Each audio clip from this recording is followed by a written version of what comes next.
give to you the Mantastic. What's going on, everybody? Welcome back to another episode of the Mantastic Four. This week, our buddy Paul is sitting in the hot seat. Are you guys ready?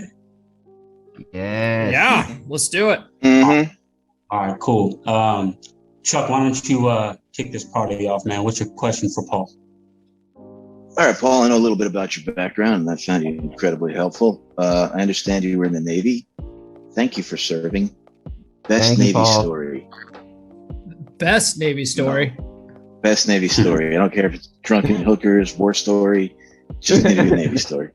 I would say, the coolest port I ever went to was in Sydney, Australia. And I went there. I've been there twice. And on my second deployment, I was married. So I was hanging out with like other married guys trying to... Sorry to hear that. I was married, trying to be the a good guy. So I was hanging out with other married guys. But me and this other guy Stallman, we ended up going to this place in King's Cross. And if anyone's listening out there from Sydney, Australia, they know that King's Cross is like the red light district. And but it's like just up the hill from the Navy base there. So like that's where the Navy puts us all. There's like a Howard Johnson hotels, and we all just go up there and just party. And so conveniently located. Yeah. So my buddy Stallman and I go to this place called Porky's, which is a renovated movie theater, and it's now a strip club. And so we go there, and it's bring your own beer. It's bring your own alcohol. They don't serve alcohol there, but there's a liquor store like right next door. So we go in there, we get like a 12 pack of beer, walk back in, we sit down. It's like movie theater style seating, and there's a stage up front. And this chick comes out on stage, and she's doing her little dance and stuff. And we're just like, okay, yeah, like stripper, that's kind of cool. We're just drinking. And this chick pulls this dude up on stage, sticks a dildo in his mouth, and then starts fucking the dildo on the stage. What? Yeah. And we were like, what the fuck kind of strip club? Because you don't see any of that kind of shit in San Diego. And that's where we were all stationed. We were stationed here in San Diego. And we're like, what the fuck is going on? And then at the same time, after all these chicks were done doing their stage shit, then they would go around, getting their tips like most strip clubs, but then they would also ask if you wanted to go upstairs because they were also all hookers. So I just remember Stallman so and it's like every other strip club. Right. Stallman and I were like, we're faithful husbands at that time. And I just remember this one bar hog of a fucking whore comes up, and she just looked, we talk about hitting the wall, right? This be more descriptive. This bitch was like easily in her mid 40s. She must have weighed like a good 215 to 220. Just looked like she had been rode hard and put away wet for years. Oh, and Jesus. She just comes up. She also sounded like she smoked about 5 packs a day. And I just remember her coming up going, "You want to come upstairs?" And we're like, what the fuck is upstairs? So yeah, that was an interesting experience. Yeah. All right, man, that's great. That's great. I think I kind of needed that. Thank you. You guys ever watch the American Pie movies? Oh yeah. American Pie. Have you guys seen you guys seen Book of Love whenever they go and visit Monique? No. Yeah. Did that girl kind of look like Monique, Paul? I haven't seen that movie, so I don't know. American Pie is like the raunchiest, like.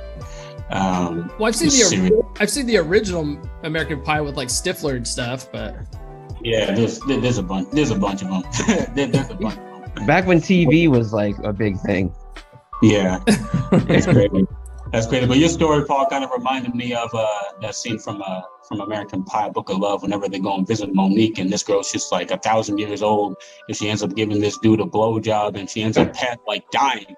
in the middle of giving this dude a blowjob.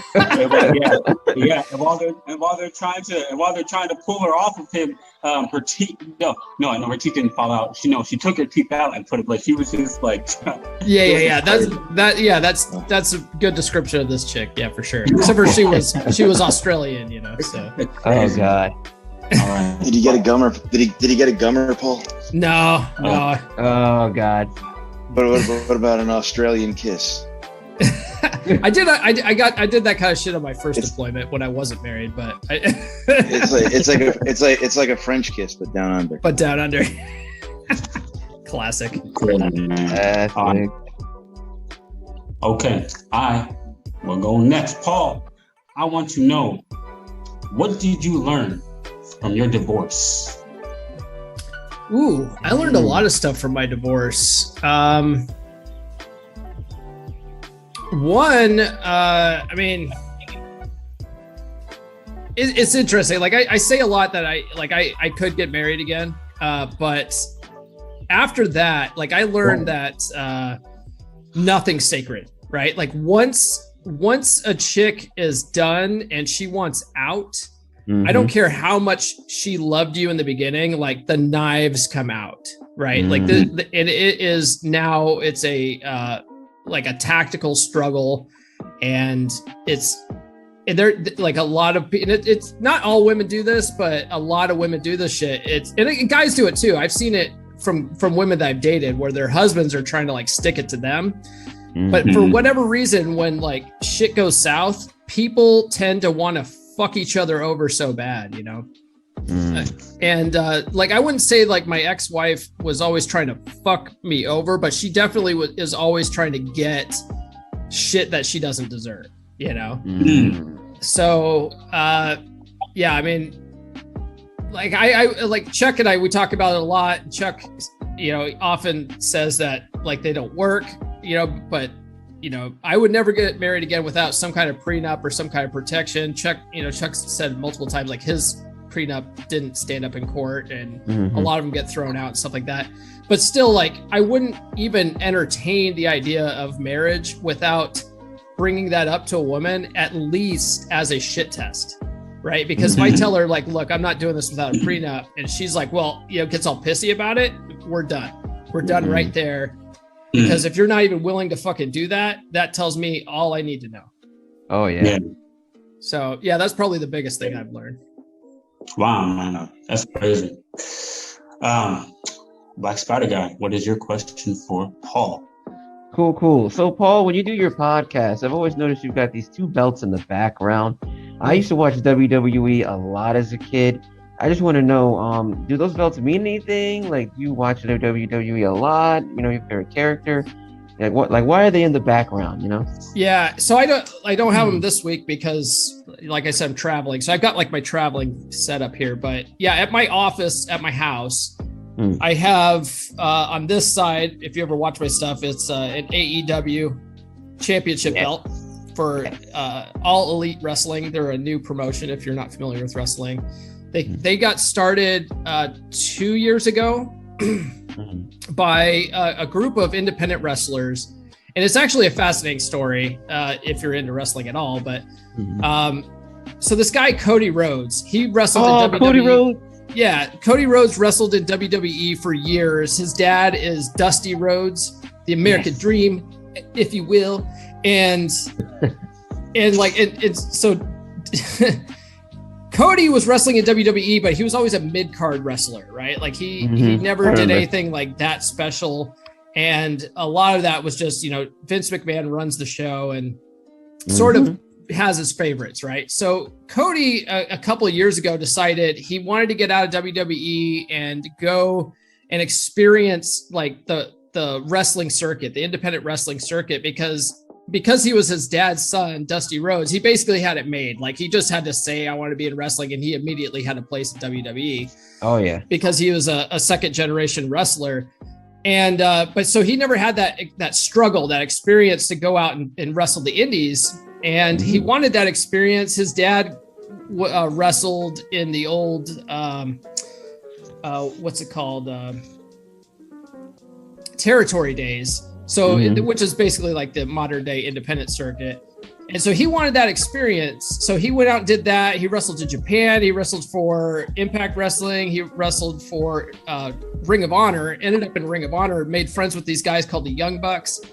And this guy, David Meltzer, who is, you know, like a blogger, basically like a podcast host. He does all the wrestling news. He's been doing it since like the 70s or something. He basically put out on like one of his platforms that no independent company would ever be able to sell out a 10,000 seat arena in the United States because the WWE has such a hold. So Cody Rhodes went out on Twitter and said, well, I'll take that bet. And so what he ended up doing is him and the Young Bucks and this guy Kenny Omega, who's like the number one wrestler in the world, those guys were wrestling in Japan. They got together, they planned out this independent wrestling event called All In.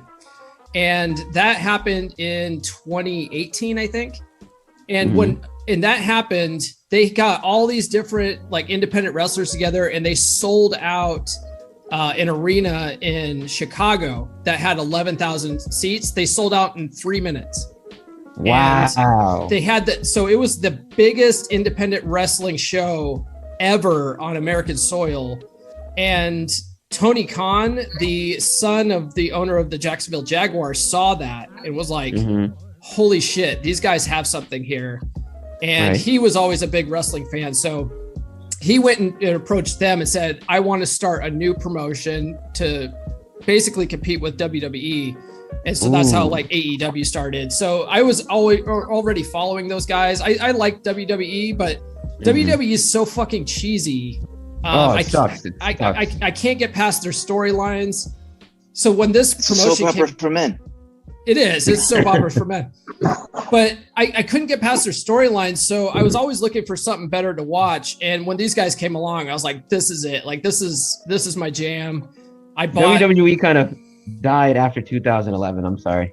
Well, they're still going strong. You know, they still like have amazing, you know, WrestleMania events and stuff like that. And NXT is better though. NXT is the fucking bomb. Yeah.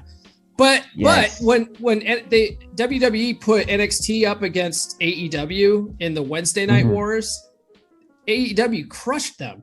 And so, WWE ended up moving NXT to another night because they couldn't get the numbers that AEW was getting on Wednesday nights.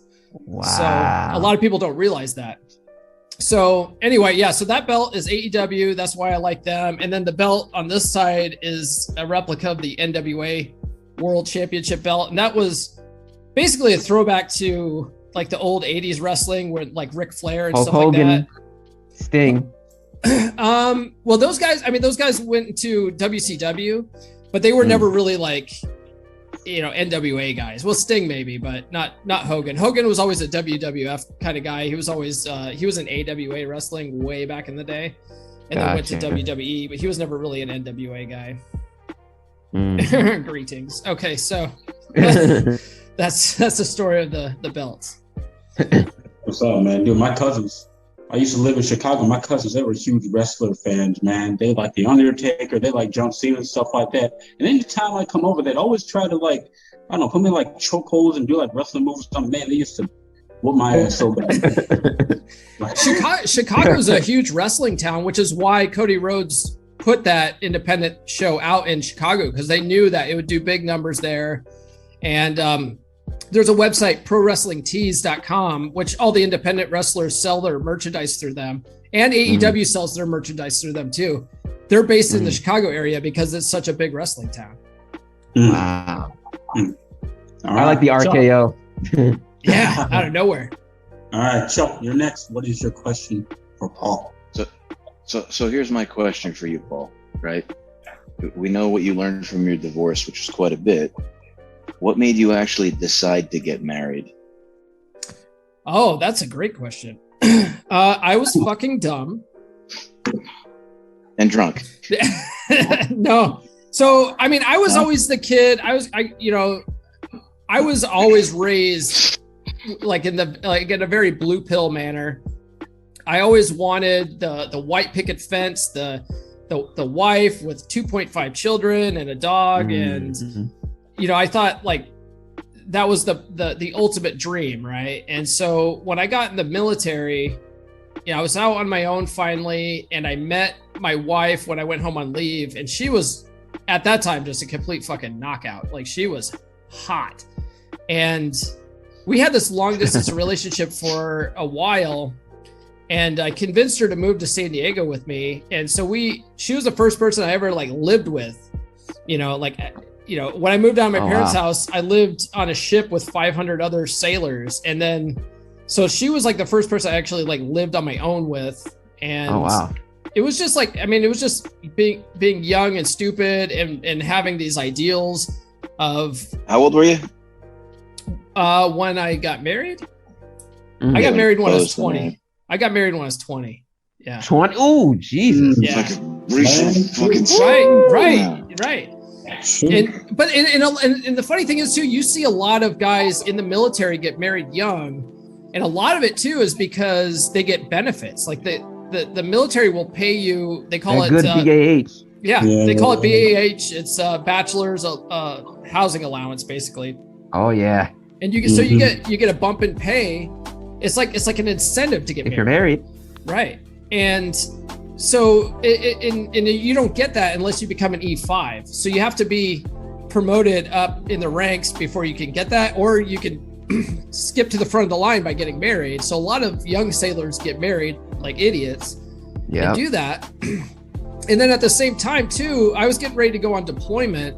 And so I had this, Captain Save-A-Ho mentality that, well, I want to make sure she's taken care of when I'm away. And so I wanted to get married. I want to get married so that I could take care of her, so she would have medical insurance and benefits. And, it was all just for the wrong fucking reasons, So just being young and dumb, really. One of the things like I don't regret about that relationship is, she gave me 2 great kids, but everything else is just like, fuck, why did I do it? So I've been discovering, like, working on this life hack here, and I think I just figured out a better way to do it. I need to find myself a young sailor and get married. I don't want to have sex. I just want to get married for the benefits. And he could be like my spotter at the gym too. This way, if I fall in love again and want to get married again, I can't because I'm already married. Smart. Yeah, there you go. With all the same-sex shit, like, you might have sailors marrying sailors now. Yeah. Instant promotion. It's an instant raise. That's right. You can sell that to them, Chuck, as a safety net for you not getting married again. That's smart. Yeah. Believe me, I'm already trying to pick my next fiance out of the 3 guys in the line up here. Chuck, you're amazing. We're not having sex, dude. Man, Paul, you said you were 20 whenever you were married, man. Dude, that was how old I was whenever that chick faked a pregnancy on me. Yeah. And I thought, me being a good man or what have you, I was supposed to marry her and stuff like that because, all that. But thank God I did not, because there were a bunch of red flags that I should have seen or that I saw way before I even got the chick pregnant, so to say. But, thank God I'm not even in that situation no more, man. But yeah, stuff. Man. Crazy stuff. All right. Paul, you got a podcast called the Come On Man, 3% Man Podcast, right? Yeah. So I want to know, what does it mean to be a 3% man? Oh, okay. Well, the book definition is only 3% of the world's male population actually understands women.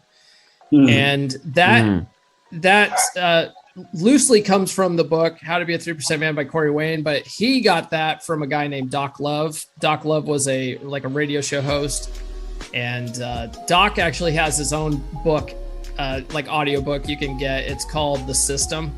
And if you listen to The System, almost like everything Corey Wayne says is straight out of The System. And it's good stuff. I don't like how Doc words shit, but little man. But anyway, that's what 3% man comes from. That's what it means. Wow. Oh. I think I'm like a 4% man. Sometimes I think I'm 3. Sometimes I think I understand them. Then like something happens and I'm like, oh God, 3.5. I can't seem to get to the 3. Well, the thing is like my podcast is designed for students, right? Like we're all students trying to learn this stuff. I feel like it's a never ending process. I don't think anyone's ever truly a 3% man, you know? You could practice for the record, like Paul's like my fucking recommended reading list, and I have started dumping books that you recommend that I read, like on guys in my office. They all say thank you, and many of them are following your podcast too. So oh, good. Just throwing that out there. You've touched some lives you don't even fucking know, and they're thankful.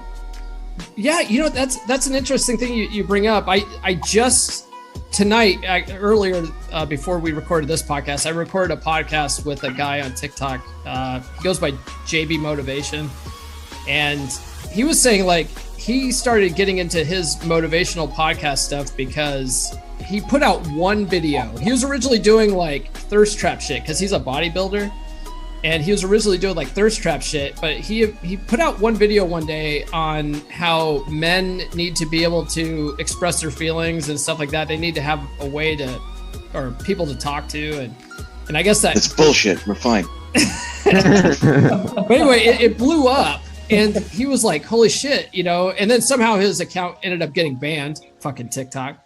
And so when he started his new account, he started it as like a motivational account because he realized that he has a platform to sort of, you know, help people. And I started TikTok as a way to promote my podcast, like just purely marketing. But now I get people in the DMs all the time saying, oh my God, dude, like the stuff that you're saying is like a game changer. And like I'm actually helping people and I'm shocked by it. But it's awesome. Like it kind of makes me want to make more content. Yeah. Holy Christ, dude. Thank you. You're the one who taught me the term red pill. It's still kind of crazy that Chuck didn't know what red pill was, even though he was basically doing red pill stuff. Yeah. I was telling Chuck last night, we were chatting last night. Like I just think Chuck just takes to it naturally. I think he was just raised that way. Yeah. Kind of. I mean, I don't know. You are what men wish to be. I started my TikTok for real estate shit, and I was watching all the girls in my office dance around and get 100,000 views. And I'm like, this is pathetic. Guys are throwing up money. Like, I'm gonna make a fucking video talking about how women suck, and I'm sure glad they do. Yeah, I started my TikTok for fun. Just for fun, I was doing like duets and stuff like that, lip syncing and skits or what have you. And then whenever I started my podcast, I was just like, hey, you know what? I'm just going to do TikToks to promote the podcast and stuff like that. So, yeah. And then, you know, just like you, Paul, people start hitting me up in the DMs and I'll talk about, hey, man, the stuff you say is true. And, you know, it's awesome. It's crazy how you can have that much influence on everybody all over the world, man. You never know who's watching. I had some guy hitting me up from Scotland today, talking about some women problems that he would have. And I'm just like, dang, I'm like, my videos, like, Scotland? Like, that's crazy, man. Yeah, that's worldwide, awesome. Baby. Yeah, worldwide, man. Can't wait to see who I'm gonna piss off next. Man, it's so much fun, man. The haters are the best part of it all. I swear. I've even made a playlist for all my haters, and I think I have one currently right now. I made a couple videos for them on TikTok, which is currently at 26,000 now, which I didn't think I could get back to that. Your growth on your outsourced account. A lot of people don't even realize that Spidey's account is like it's outsourced. It's outsourced. It's not even him. It's a guy. He's got a guy. It's a guy from Ecuador. A guy from Ecuador. It's my guy from Ecuador. It's so funny too, because I mean, every once in a while, like he'll like my stuff. You know, or he'll like I'll tag him in comments because I want people to go and follow your account or the account and he'll like it, you know. But it's funny, he doesn't do anything. He doesn't like, you know.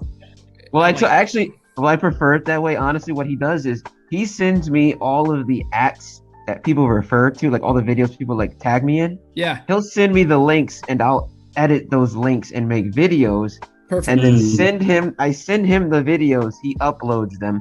And what I've noticed is I think that's a lot safer on TikTok because I think TikTok will treat certain videos like bullying because you're. So I've noticed that doing it this way is actually pretty good actually, and it actually saves me a lot of time because now while he's uploading the videos, I can focus on Instagram and YouTube and Twitter and Clapper. So it's actually nice to have somebody else kind of work on TikTok for me. Yeah, I've noticed that too with like I stopped stitching. I won't stitch anymore. I'll download offline, edit it in CapCut and re-upload it. I've had like a couple people say, "Hey, why didn't you tag the original creator?" And I'm like, "Well," and I'm just honest with them. I'm like, "Unfortunately, if I do, I get immediately flagged by the algorithm, so I apologize." Oh, yeah. Plus, it's nice anyway because the fact that they got to come to you to find that video. Yeah. You don't, they're not out there trying to find it. It's like, hey, you either come to me or you don't use it at all. And then I've got my app right. As a result, it builds more of a following. People want to figure out who the hell that guy is. Yep. Nah, man. Black Spider guy, whatever your dude is doing, whatever your guy's doing on TikTok, it's working. It's working. Yeah. I'm looking at your growth and I'm just like, dang, like this dude is, and that's not even him behind the screen. I'm like, this is, I'm looking at TikTok. I said, this is just crazy. I'm sitting over here like banned on 2 accounts to the 19th. And yeah, you do. I'm gonna need your guy. You're gonna get my guy. I'm gonna get myself a guy. Yeah. Man, it's stupid. Either way, one of my videos, I wouldn't say it went viral. It got like 2.1 million views on it. There was some dude saying that the reason why Eminem is so popular is because white people like him. And then I stitched the video and I said, I thought it was because he makes good music. But, like every other problem in the world, let's just go ahead and let's make this about race, right? And that was my video. Next thing you know, my account went from like 17,000 followers to like now I'm at like 24,000 followers just because I said, hey, Eminem makes good music. So I might need to give myself a guy. I like that video on 3 accounts. Yeah, I like that. That was a good video. I like that.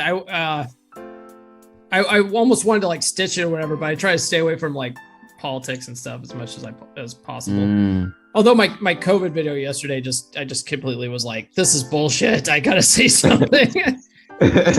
Sometimes you got to, man. Sometimes you got to. Yeah. Whose turn is it, by the way, to ask Paul a question? Is it my turn? It's you, Black Spider guy. Okay. Let's see.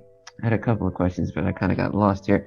So, Paul, would you say that all of the red pill knowledge that you've acquired has benefited you? And if so, how has it benefited you? Because a lot of guys ask me, now that you're red pill, how has it affected your life? How has it affected your life? Not just in dating, but overall. Well, that's a great question. I think the funniest thing about learning about the psychology and nature of women and what women respond to, it's a journey that actually ends up making you a better man in general. Oh yeah. Because the qualities that women are drawn to, and I'm not talking like they are absolutely not drawn to like nice guy, putting women on pedestal bullshit. Facts. They like guys that are direct. They like guys that, check them.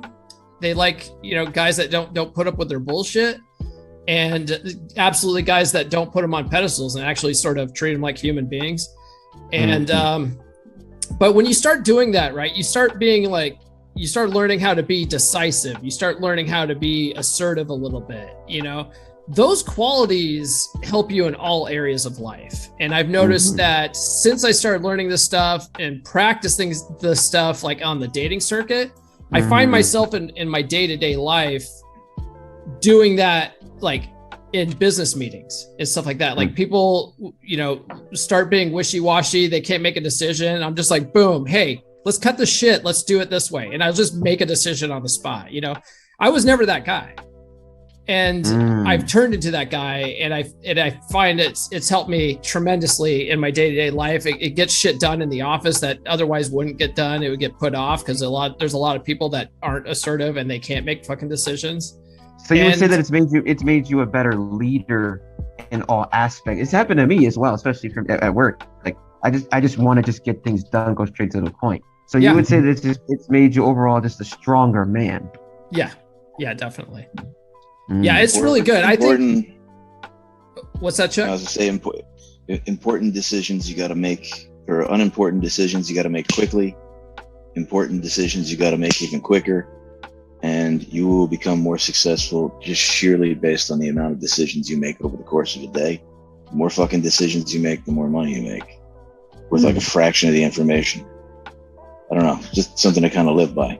Yeah, well, I mean, just in my studies too, because I don't just study red pill stuff. I study all sorts of things, and a book that I've read like twice now is Think and Grow Rich, and I recommend that book for anybody. But it's by Napoleon Hill, and in that book he says successful people make decisions quickly, and they change their minds rarely, if at all. Whereas unsuccessful people have a hard time coming to a decision, and they change their mind all the fucking time, you know? So when I learned that, and I started just being more decisive, it's just helped out in all areas of my life. It's amazing how that works. We're all slowly just becoming more like Chuck. You ever pressed with like a really crazy decision that you have to make, where you're gonna like fire somebody or something like ground shaking shit? It's gonna change people's lives. Somebody's gonna get hurt, and in your mind, when you're getting used to it, you make the decision, you write it down, and you go spend 2-3 hours mulling over the facts, and you come to the same fucking decision. Like all the time in the world, it's usually you just learn to trust your gut with that split-second decision, and before you know it, you're just making hundreds of decisions a day. Gut is always best. Yeah, man. You guys know what the red pill has taught me, man? What's that? That my purpose in life, fellas, if you guys are watching this right now, that your purpose in life comes before anything, man. Before anything. Any woman, it comes before anything. So I gotta keep reminding myself too. Purpose always comes before women. Always. And they will chase you more because of it, which is crazy, honestly. But it's just the truth. I put out a video. It actually did really well, and I actually got a very good response from women, oddly enough. But I said, men are focused on a purpose. And, I said, we're going this way. And if you want to go that way too, awesome.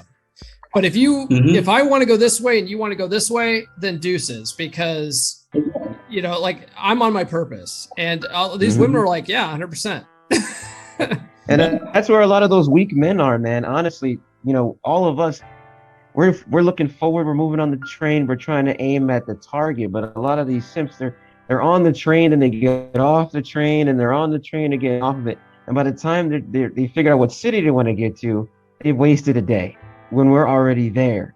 And it's just kind of sad, especially on my Instagram. I've had, ever since my Instagram started growing, like I've had dudes just tell me, man, I don't know what to do. I bought this girl a cell phone, and I'm just like, what? Or one guy told me he bought a girl a car because she said that if he got her a car. I'm sitting here like a cell phone. Like, here's a cell phone, an iPad, cell phone, a fucking Apple Watch, and I think I gave my ex. Here, have a cell phone. That's it. No, but like I've got guys telling me I'm buying all this stuff for these girls, and I'm doing everything they're telling me I should do, and then they're leaving me for 5 guys cars. Jesus. Man, that's why. Hey, man, that's why I tell you gotta tell them all the time, man. Lead with your personality. Stop leading with your wallet. Stop taking dating advice from a lot of these women. Yes. Hey, listen. Here's a Mercedes. Would I shut you the fuck up for 6 months?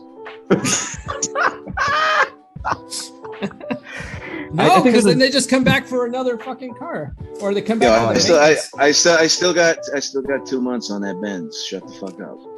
You're not supposed to talk till April. Yeah, it's crazy, man. But yeah, fellas, your happiness comes first. And I made a video, it was yesterday, talking about that. You got to make sure that you are at peace with yourself, that you are happy with your own life before you start bringing other people into your life, before you start demanding things from other people. Otherwise, it's like, what are you gonna do? So Facts, it's just, man. Your peace of mind, your happiness comes first. So that's what the red pill has taught me. Who's next? Chuck, you next to ask him a question?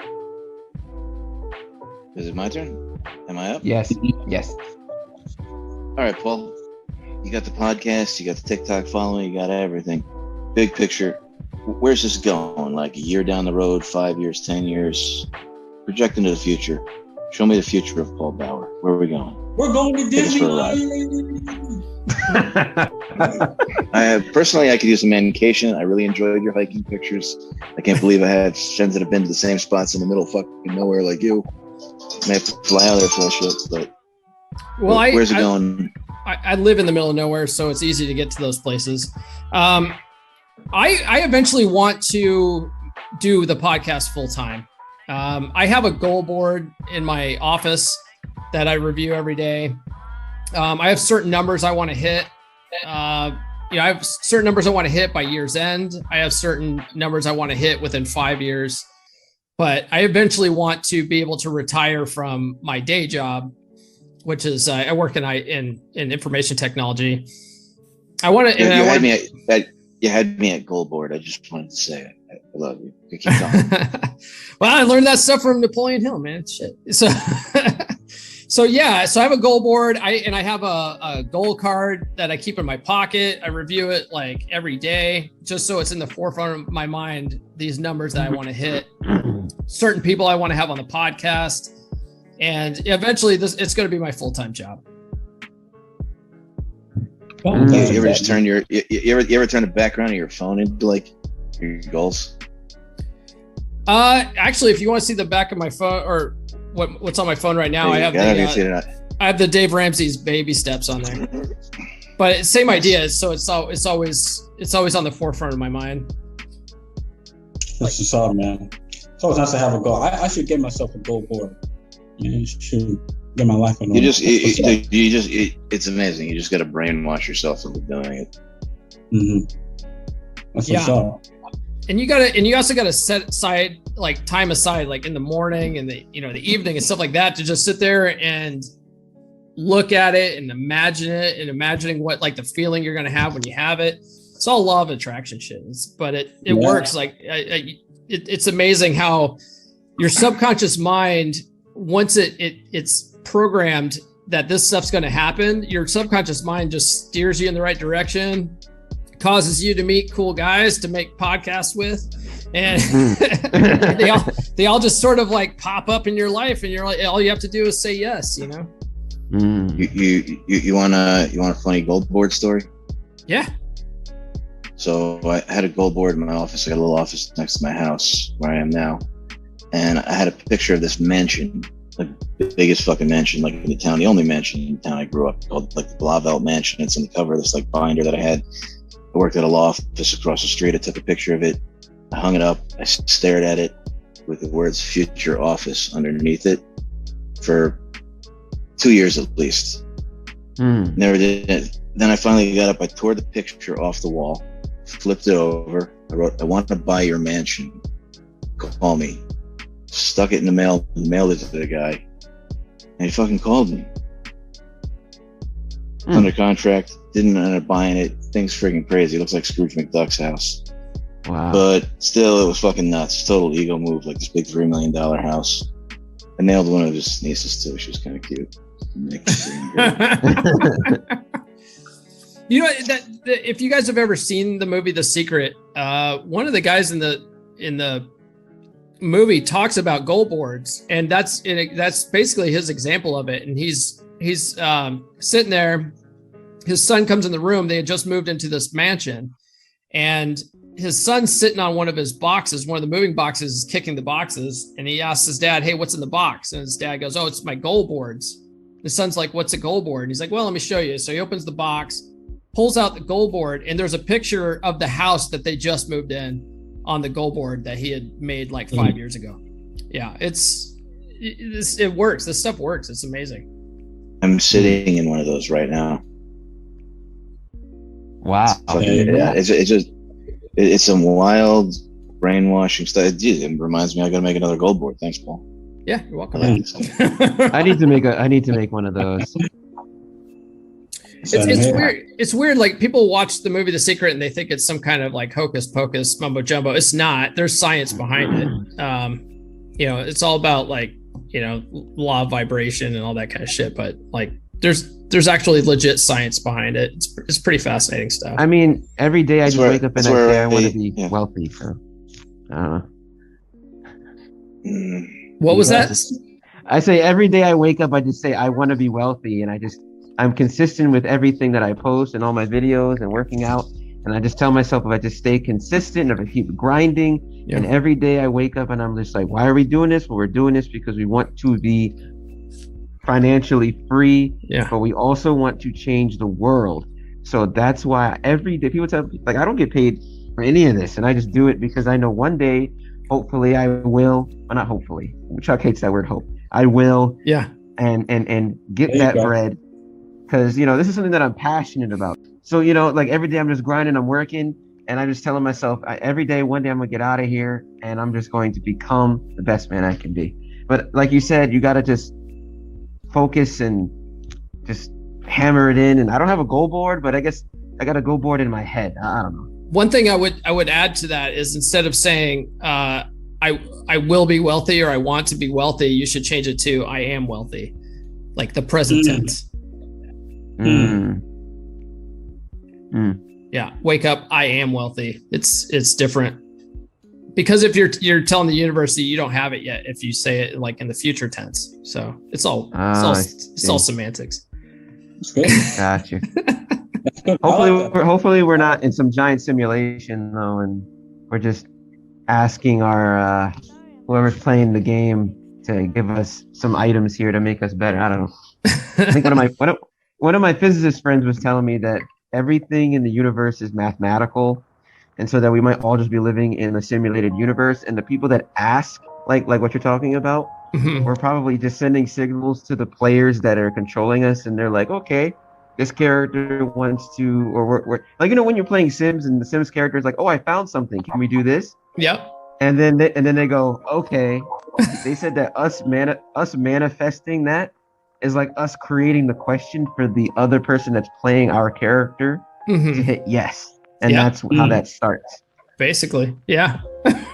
Seems legit. It's kind of freaky if you think about it that way, but he said that the universe can be breaking down into math, and if we're in a simulation, us requesting us to be wealthy or saying we are wealthy is just giving the person that's playing our character the quest. It's like, will Spider Guy become wealthy?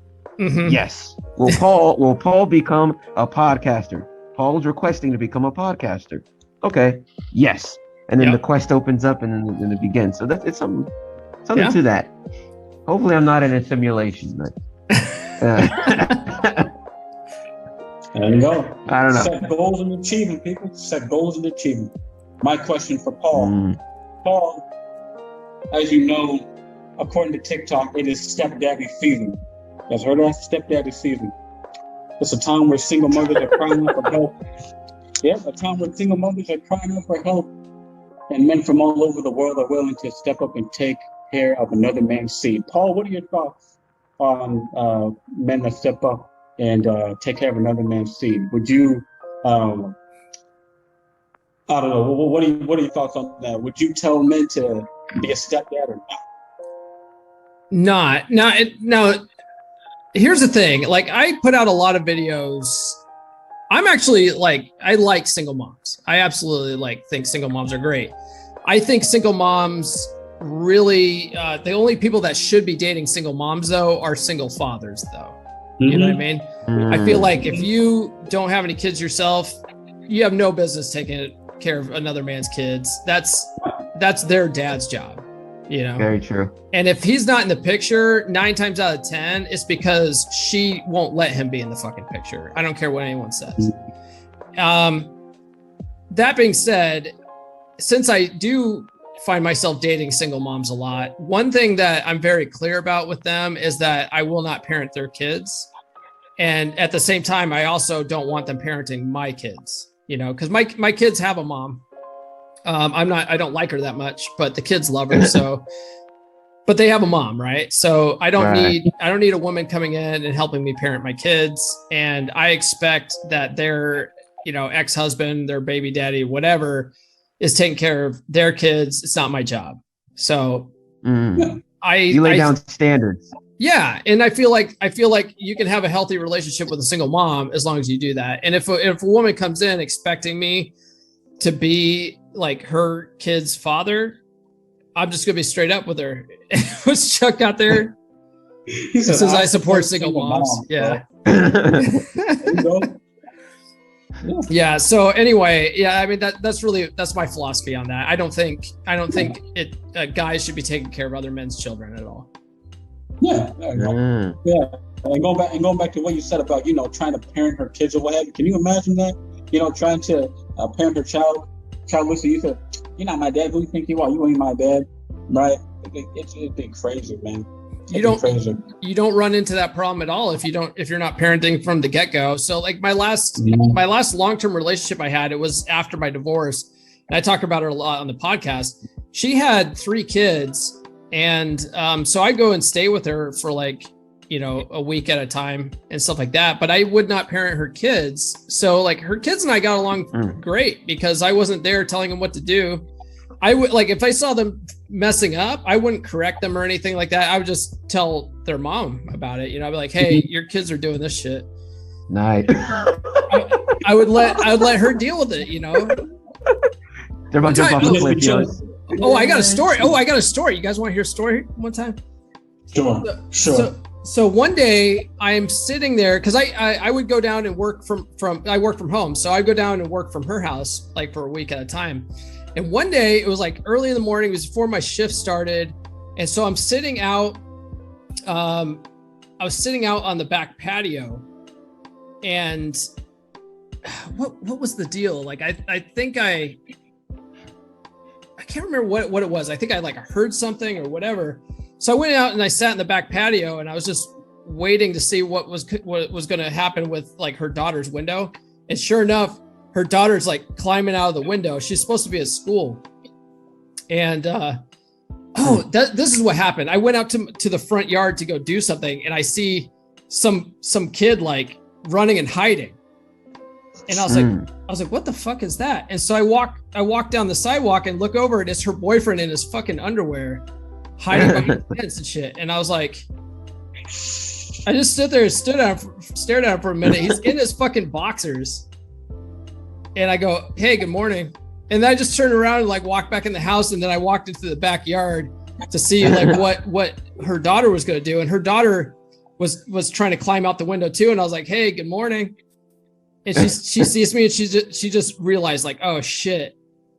And so I didn't say anything. I just said, "Good morning." I sent a text to my girlfriend. I said, "Hey, your daughter had her boyfriend over, and he's in his underwear right now, and he had just jumped out the window, and now she's climbing out the window and shit." She was like, "What? Oh my God." Like she starts freaking out. She calls her daughter up, yells at her or whatever. But yeah, that's the kind of fun stuff that you get to do when you're not being their parent. You just you're like a bystander almost. Yeah, you're just like, I'm just enjoying the show here. Like I would have crept up on him and given him a wedgie or something. I don't know. It's good for you though. I was like, yeah, you're here banging her daughter and shit. Like that's like it's funny. The one thing you'll find about single moms, especially single moms that got pregnant when they're in high school, their daughters always end up pregnant in fucking high school and shit. Like it's like a cycle. And the same thing happened with this one. She got pregnant in high school, and her oldest daughter ended up getting pregnant her senior year. And then her son the next year got pregnant, like got someone pregnant. Like that. It was fucking insane. I'm so happy to be out of that relationship now. The circle of life. More fertile. What's that, Chuck? Maybe they're just more fertile. I mean, I don't know. They definitely seem pretty fucking fertile. Yeah.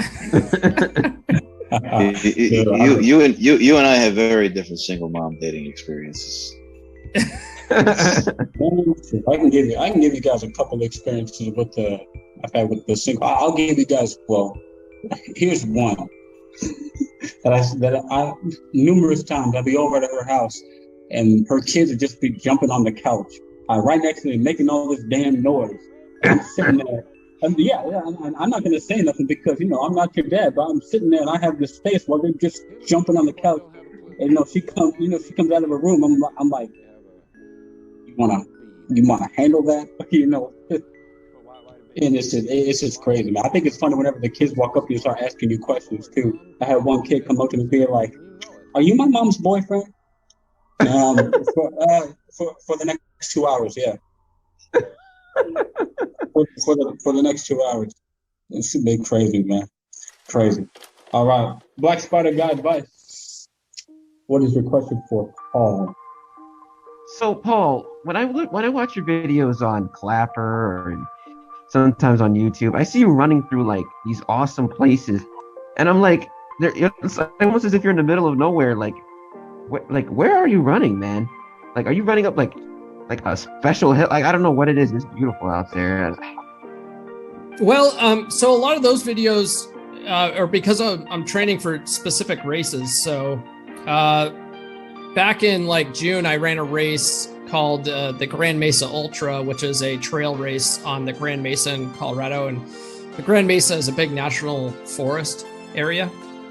So I was up there because that's where the routes were, and I was training the route. So I had to run like 18 miles and stuff on these like really rugged trails. And it's funny because, I have like some running partners that were supposed to do some of these races with me. And some of them have been on my TikToks, right? Like you guys have seen Tyrene. She's she's half black, and some dude flew her to fucking Puerto Rico and shit, and I remember that video. Yeah, oh my god, she got so much hate from that. Some people like ripped that and put that in like these anti-simping videos and stuff. She was pissed at me for doing that. But I was like, well, I was trying to teach these guys a lesson, like, hey guys, don't be spending all this money on this shit, because these women are happy to have you pay for all this shit and send them on trips. You got mad at that? Yeah, well, she thought it was funny at first I was doing the video, but she got mad that it got put on these like hate videos, So, but the funny thing is, so like Tyrene is a quitter. She is always looking for an excuse to not fucking train. She's always looking for an excuse not to like do the race. And so a lot of the times you see me running by myself is because we were supposed to go train, but she gave me some bullshit excuse. But I'm like, whatever. I'm training. I got the fucking race to go to. There you go. I'm still going. Like, I'm not going to not train because your lazy ass isn't going to go. So what I'll end up doing is I'll go out running, and I'm out there for like 4 hours, and I'm usually listening to an audiobook. So I'll be out running, and I'll get a thought in my head, and so I'll pause the audiobook and I'll film a quick TikTok or something. So that's what you do. Okay. I was always curious. I'm like, he's just running, and I'm like, was this like planned? Like, I don't know. Yeah, it's not really planned. It's more like I've got this time on my hands, and I'm just out here running, listening to audiobooks, and I have all these ideas. So yeah, I'll be. Man. Yeah, like they're running next to he's like, hey, you know what? I got something to say. Hey. yeah. Except for it's like my phone is usually strapped to I have like a bag that's like strapped around my waist so that it doesn't bounce all around. So I gotta sit there and like while I'm running, like unzip it and pull it out and get it ready and be like, okay. it's a whole process, like, because I'm doing it all while I'm moving. But yeah, it's legit. I'm out there running, like training for races and stuff. That's cool, man. That is cool, bro. I'm just maybe I should go running out in the mountains. The most recent video, I think I did have Tyrene in it. We went running up in Marble, Colorado, because in fact this weekend, at the time of this recording, this Sunday, I'm running a race up there called Lead King, and it's a 25K. So it's like 15 miles, but it's like this crazy Jeep trail. And like the first 5 miles, like the incline's like this. So we're running like straight up for 5 miles. And then it's like a, pretty steady decline to the bottom. And then when you get to the bottom, there's like a really pretty mill there, and there's lots of paintings and stuff of it. It's called the Crystal Mill. You can Google it. And Crystal Mill, yeah. And so you go past Crystal Mill, which is a big touristy spot, and then it's 2 miles uphill up this, like, all this is Jeep trail, so it's all just really shitty rocky terrain, and Yeah, it's a brutal run, and I'm going to be glad when that's over with this coming up. Oh, I know your feet are gonna be fucking feeling it. Yeah, they are. Oh, Gotta get some good sleep. Say something, Chuck. There's the Crystal Mill. Can you hear me? Yeah. That's where all the weed is smoked. Oh, okay. That's where it happens. That's where all the weed is smoked. Yeah. You do any backpacking, Paul, or is it all just running? I like to do like hiking. I've never done any like backpack camping, but I actually prefer to go hiking on the weekends. Yeah, like throw a backpack on and do like a 10-mile hike out in the middle of the woods. But yeah, I've never done it where like I backpack in and camp though. So no, I've never done that. I always wanted to.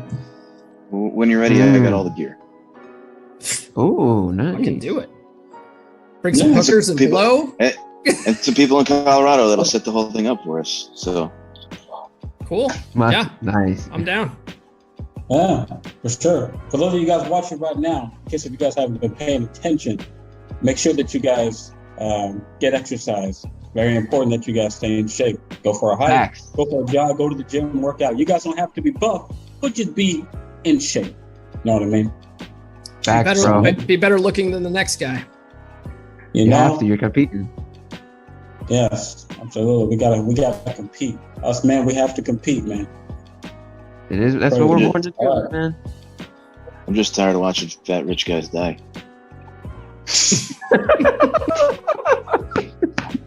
I'm not even joking. It's fucking nuts. I had like two weeks this weekend. It's fucking crazy. I'm going to a networking event tomorrow night, a real estate club. I got like a 10-minute pitch I got to give. I've already told everybody in the office, watch all the ass that runs to me. You know why?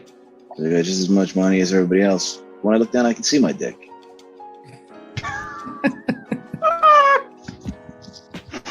Oh, Jesus, bro. But yeah, J-Rod's right. Oh, that's hilarious. That's funny. All right. So I think we're coming up on an hour here, right? Yes, Yeah, sir. I believe so. We're coming up on an hour here. So, Chuck, I'm going to have you close us out with the last question. Oh. No pressure. No pressure. No All pressure. right, Paul. Where do I want to go with this one? I'm so freaking tempted. Just give us some interesting facts about yourself, because like there's more I want to know. Oh man, it's such a broad. Okay, how about this? Let's take a step back. Give me the biggest challenge you're facing in life. Ooh. I would say give us multiples, but the worst is what I really want. I would say like right now, what's really causing me a lot of stress is my work, my career. So like my company, we what do you do? I'm still not completely sure on that. Like, okay, well I'm an IT director. I'm in charge of the overall network and server infrastructure for my company. I'm in charge of all the network security for it. I have to handle all of the, like, we get audited, security audited from all of our clients. On top of that, we also have to pay third parties to come in and do security audits to certify that, you know, all the data that we're holding for clients is protected. A couple of years ago, we moved all of our production money-making infrastructure to the cloud, and so I oversee that whole entire infrastructure. And damn, Paul. Yeah, and we also have some on-premise systems still. And the big thing that's stressing me out this year is we're trying to get the last remnants of the on-premise stuff into the cloud, and it's like herding cats, trying to get all the different people in the company to work together to do this, because I can't just like up and move stuff, because we have clients that are testing things in these lower tier environments. So like just coordinating that is just this monumental thing. And normally that's like a big project on its own. And I've done like dozens of these types of moves, but this year on top of that, we purchased a company last year, and we brought in their, intellectual property. Basically, we brought in all their systems in house, and what they sold to us makes a lot of money, but it's a total shit sandwich. And so the software underneath it is just crap, and it's just always has problems. All of our developers are always like they'll push out a release to patch things and fix certain things, but it breaks 20 other things, and Jesus. it's just a constant struggle to try to do this infrastructure move and work with all that stuff at the same time. It's just stress city. so yeah, that's hard. And then on top of that, trying to film, fucking YouTube videos and stuff with 3 other guys from various places in the country and coordinating that. It's just a nightmare. I know what 3 guys he's talking about. He ain't talking about me. Now, actually, this type of stuff is awesome because it's sort of like it takes work to put all this together. I mean, we're behind the scenes, we're all coordinating, getting blog posts written, we're editing, we're making promotions, we're saying, hey, retweet this and fucking stitch this, and it's a lot of work putting this together, but this stuff is fun for me. I love this stuff. My work stuff, trying to get that stuff done is just I gotta do this again, so I can't wait to do this full time. That's all I'm saying. Same. Yeah, there you go. Yeah, I look forward to our chats, man. This is the highlight of my week, basically. I'm gonna go so far to say it's I think it's fucking therapeutic. Shit. Very. Mm-hmm. I started talking to you guys, and I canceled my psychologist. You're like Geico. Perfect. All right, cool. Awesome. Good discussion, guys. Good episode. So what's up, man? Guys, we are the Mantastic 4. Thank you guys for subscribing to the channel. Keep subscribing to the channel. Keep watching all of our videos. And yeah, we will see you guys in the next discussion. Oh, and also buy our merch. Our link's in the description. Yeah. Buy our merch. Link is in the description. Please. Hey, you want an FLCS mug. Yeah, that mug is nice, man. No, seriously though, check out in the description. We do have actual merch. We're not fucking around. Yeah. Buy our merch. Watch your cornhole. Yeah, watch your goddamn cornhole. Yeah. Watch your cornhole. #watch your cornhole.